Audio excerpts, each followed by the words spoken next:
Karnataka news beet follow ಮಾಡಿ, subscribe ಮಾಡಿ.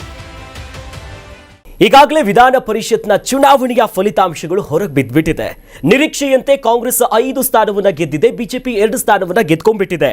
ಆದರೆ ಜೆಡಿಎಸ್ಸಿನ ಅಂದ್ರೆ ಎನ್ಡಿಎ ಅಭ್ಯರ್ಥಿಯಾಗಿರುವಂತಹ ಗೋವಿಂದ ರಾಜ್ ಅವರು ಕೇವಲ 14 ಮತಗಳನ್ನ ಪಡ್ಕೊಂಡು ಸೋಲನ್ನ ಕಂಡುಬಿಟ್ಟಿದ್ದಾರೆ. ಆದರೆ ಅನಿರೀಕ್ಷಿತ ಅನ್ನುವಂತೆ ಬಿಜೆಪಿ ಮತ್ತು ಜೆಡಿಎಸ್ನ ಶಾಸಕರು ಕ್ರಾಸ್ ವೋಟಿಂಗ್ ಅನ್ನ ಮಾಡಿಬಿಟ್ಟಿದ್ದಾರೆ.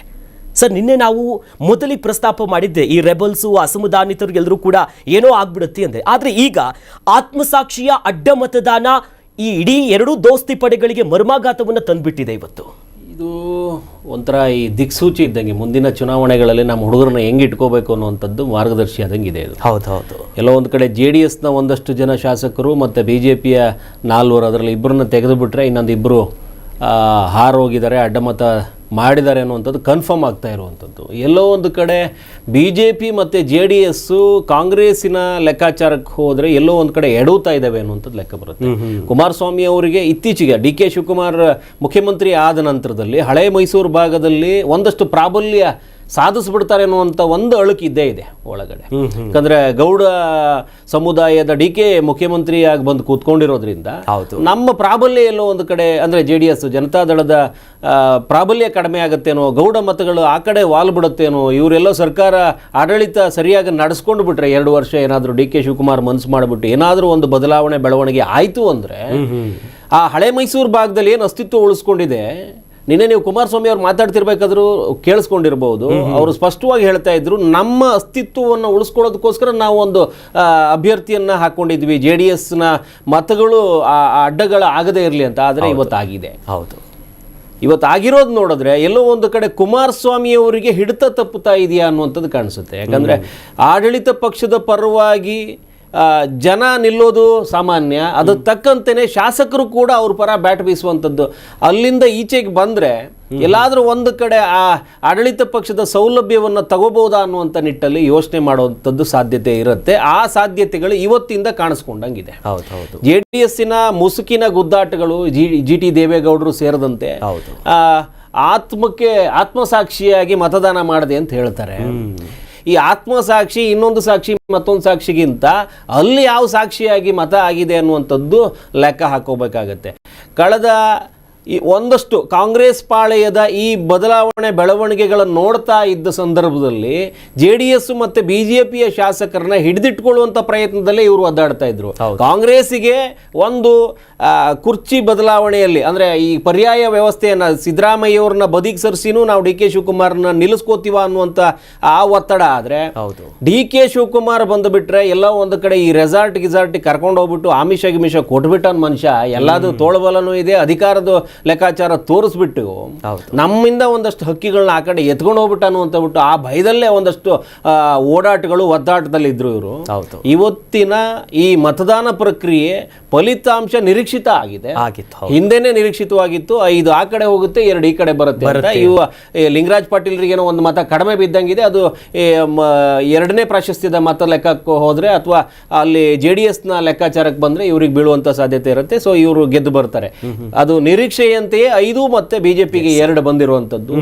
ಆದರೆ ಈ ಅಡ್ಡ ಮತದಾನಗಳ ಸಂಖ್ಯೆ ಸುಮಾರು ಜನಕ್ಕೆ ಅಡ್ಡದಾರಿಗೆ ಹಿಡಿದಿರುವಂತ ಸಾಕ್ಷಿಗಳನ್ನ ಕೊಡ್ತಾ ಇದೆ.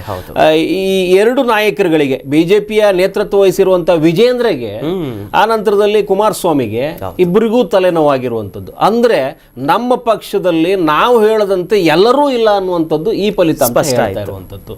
ಹಾಗಾದ್ರೆ ನಾವು ಅಧಿಕಾರಕ್ಕೋಸ್ಕರ ದಾವಂತದಲ್ಲಿದ್ದೀವಿ, ಶಾಸಕರನ್ನು ಉಳಿಸ್ಕೊಳ್ಳುವಂತ ಭರವಸೆಯನ್ನ ವಿಶ್ವಾಸಕ್ಕೆ ತಗೊಳ್ಳುವಂತ ಪ್ರಯತ್ನ ಮಾಡಬೇಕು ಅನ್ನುವಂಥದ್ದು ಇವತ್ತಿಂದ ಕಲಿಬೇಕು.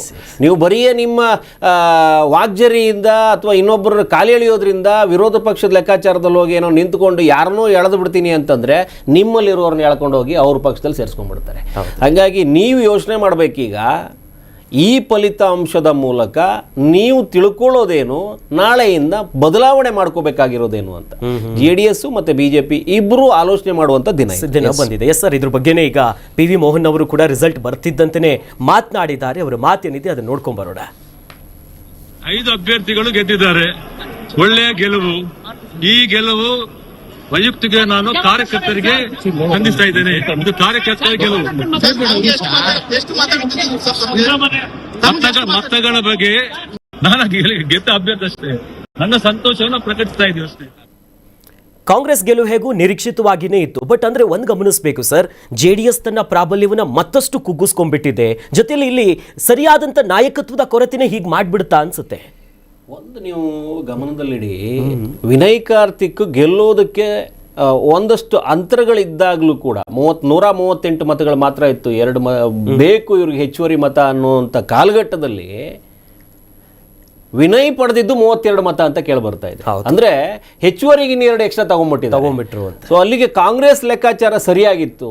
ಅವ್ರು ಏನೇನು ರೆಸಾರ್ಟ್ ಅಲ್ಲಿ ಕೂತ್ಕೊಂಡು ಏನೇನು ಪ್ಲಾನ್ ಮಾಡಿದ್ರು, ಬರೀ ಅವರ ಶಾಸಕರನ್ನ ಹಿಡಿದಿರುವಂತ ಪ್ರಯತ್ನ ಮಾಡಲಿಲ್ಲ. ಅಲ್ಲಿ ಯಾವ ಶಾಸಕರಿಗೆ ಹೆಚ್ಚುವರಿಯಾಗಿ ತಗೊಂಡ್ಬರೋದಕ್ಕೆ ಆಗತ್ತೆ, ಅವ್ರಿಗೆ ಶಕ್ತಿ ಏನಿದೆ ಅನ್ನುವಂಥದ್ದನ್ನು ಕೂಡ ಅವ್ರು ಯೋಚನೆ ಮಾಡಿದ್ದಾರೆ.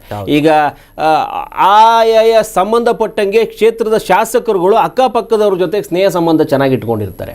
ಅಂಥವ್ರು ಯಾರು, ಅವ್ರ ಜೊತೆಗೆ ಹೆಂಗೆ ಸಂಪರ್ಕಕ್ಕೆ ತಗೋಬರ್ಬೋದು, ಅವರ ಮೂಲಕ ನಮ್ಮ ಪ್ರಾಬಲ್ಯವನ್ನು ಅವ್ರ ಜೊತೆಗೆ ಇಟ್ಕೊಂಡು ಇವತ್ತು ಎಳೆದಿರುವಂಥದ್ದು 11 ಜನ ಏನು ಹೇಳ್ತಾ ಇದ್ದಾರೆ ಅಡ್ಡಮತದಾನ ಆಗಿದೆ ಅನ್ನುವಂಥದ್ದು. ಅಲ್ಲೆಲ್ಲೋ ಒಂದು ಕಡೆ ಈ ರೆಸಾರ್ಟ್ ರಾಜಕೀಯದಲ್ಲಿ ಪೊಳಗಿದ ಡಿ ಕೆ ಶಿವಕುಮಾರ್ ಮುಖ್ಯಮಂತ್ರಿಯಾಗಿ ಕೂತ್ಕೊಂಡಿರೋದ್ರಿಂದ ಮತದಾನದ ಪ್ರಕ್ರಿಯೆ ಹೆಂಗಿರುತ್ತೆ ಅನ್ನುವಂಥದ್ದನ್ನ ಅವ್ರಿಗೆ ಹೇಳ್ಕೊಡೋದಕ್ಕೋಸ್ಕರ ಕೂಡ ಹಾಕಿದ್ದೆ ಅಂತ ಏನು ಹೇಳ್ತಿದ್ರು.